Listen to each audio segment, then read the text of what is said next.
Okay, so I'm going to record this. I tried to do it last night, but I had not used Zoom in so long that it did not have permission anymore to use my camera and record. So this is the IXL website. I am going to, and I asked Emily and she said it was fine if I showed hers. So I'm going to sign in as Emily Geisel. Most of you have 301 at the end. And then your sign in is your birthday or their birthday. So when you open it up, a couple of different things. That should not show. But when you open it up, because I was playing with this last night, usually what happens is you have recommendations. So the first thing I would do when you get them on is to do the diagnostic. And it's a series of close to 70 questions, and it tests their different skills. And then what you end up with is a diagram that shows you around what their scores are. So notice, yeah, I was talking to her, looking at her scores. She said she did really bad on the last test, which was probability, and so that kind of reflects in that score. So what the scores mean basically is, so for example, 600 in fractions means that she's at the starting level in 6th grade.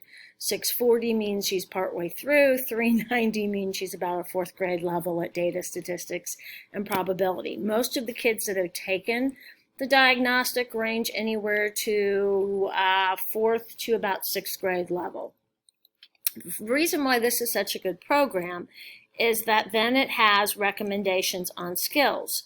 So if I go to, I don't think I want it, if I go to her recommendations, then here's all of the ones that are listed that she can try and practice on.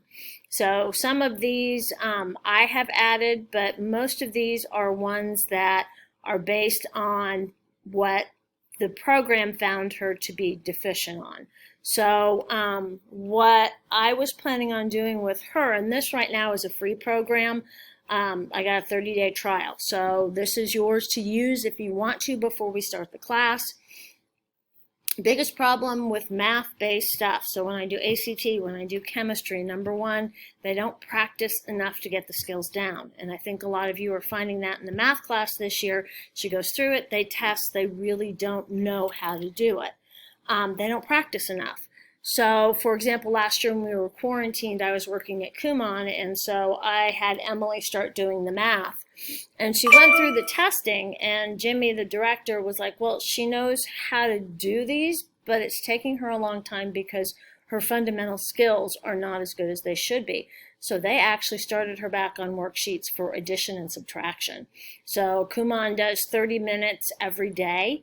And so she worked her way up through fractions, and she didn't like it, but it really helped because, I mean, that's what they do every day in Korea. They go to one of those learning centers and they do 3 or 4 hours of practice, and we just don't do enough of that.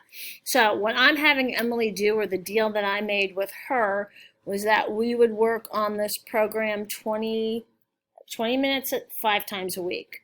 So end up with about 100 minutes a week.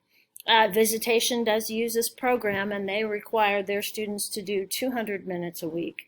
So what I'm having her do is periodically just go on to one of these that she needs to relearn and go through and test. You'll also notice up here 6 suggestions from your teacher. Those are ones that I have put on here that work for, at least for this chapter's test. So like areas of compound figures. I think the 6th grade ones are a little bit closer to what they're doing than the 7th grade ones that they have. So for example, this is what they're doing in math right now, and they're having a test on Tuesday, that they would break it into 2 rectangles, figure the area of both rectangles, and add it together. So don't have to do all 6 of these. You don't have to finish one completely. I mean, Emily went through a bunch of them and had only missed one. So I didn't make her necessarily go on to the next one. I mean, a lot of this is kind of what you decide that you want them to do. So those 6 are available if you want to have them do something to practice before the test. The second one, the area between 2 shapes, is a little bit easier. The 7th grade one on compound figures has a bit more than they have, but this one has them subtract different ones. So my plan, and they can also keep taking the diagnostic, because when I pulled hers up, it said, you know, keep your diagnostic up to date. So periodically I'm going to have her go back through and retest. But if you want to use this beforehand, because we talked about how skills, math skills are not, is one of the issues a lot of times we see at St. Thomas More, but also just in general, we don't practice enough. Here is something that will allow you to do that. You can decide how long they want to do it. Once they get their test over with on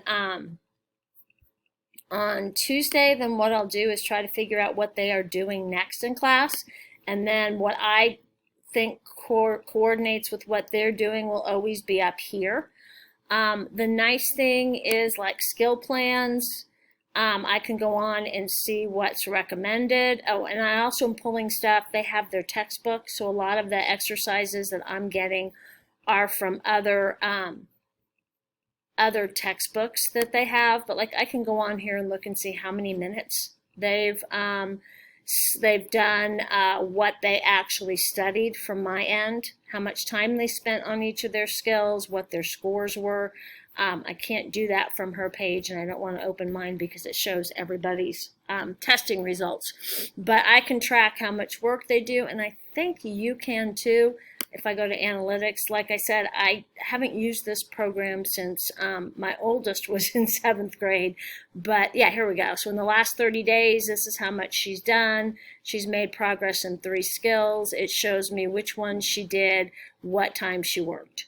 So as a parent, you can go through and see. The other nice thing about this, you know, you get usage, it can give trouble spots. It gives us a lot of information, but it also, ways to help Emily right now, things she can do, scores. So it's got a lot of parent options that can help you help your child with and keep track of what they're doing on it. So you can see the scores, the questions, their progress. The other thing is that, and that just went right out of my head, and I can keep track of it, but like I said, when they get through with the test, then I will take away those 6 recommendations and I'll put the next unit, or what I find that works with the next unit that they're studying. So all of this is optional. How much you use it before June is your choice. My plan is 1 day a week that we're going to meet for this. We could do 2 days a week if people want. It does not matter to me. We'll probably do it in John's basement just because it's empty and I can set up tables and do that. The way I'm going to schedule this, just to make it easier, is I've got this website, and I'm also going to be kind of changing that this week because my niece is going to join me and she's going to be offering reading classes. So if anybody, I can't remember, I think it's the Kaplan method that she uses. I know St. Thomas More lost their reading specialist a while ago, so that will also be up here. So for the summer HSPT math preparation, you can click on that. It should, if you click on book now, not now, but when we get to June, it will have, it gives a description, but it will have my summer times on there, and you can group your, you can pick your groups. So you can actually book it, choose a time and a date, and I need to play with this because I need to change it once my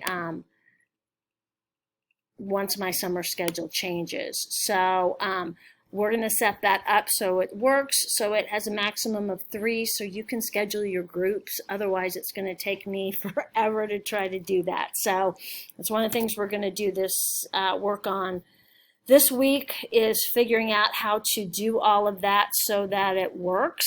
And then you'll notice there's ACT, other services that I offer, and my nieces will be on there, and I'm seeing if I can't find someone else who can maybe do the lower grade math if there's an interest in that, because I've got too many that if I do that, I'm going to be way too overloaded. So that's the way it's going to work. There's nothing like required right now. I'm planning on starting June 1st. If there's a test, you can also book a homework help. So there's other services available. I'm going to update that and I'll send you the link when that's updated. So you can decide with your child how much. I mean, I had to bribe Emily. We're going to get a Starbucks or a Blizzard if she gets her 100 minutes a week. So it's important to get the practice, and I just thought I'd share that with you so you can start it before we start the class. And as we get closer to June and I know what my summer schedule is with Emily's activities, I'll post my hours, and then you all can kind of work together to choose your own classes. That way, if you are gone for summer vacation or something else, that you can set when you need to go. If you have any questions, let me know.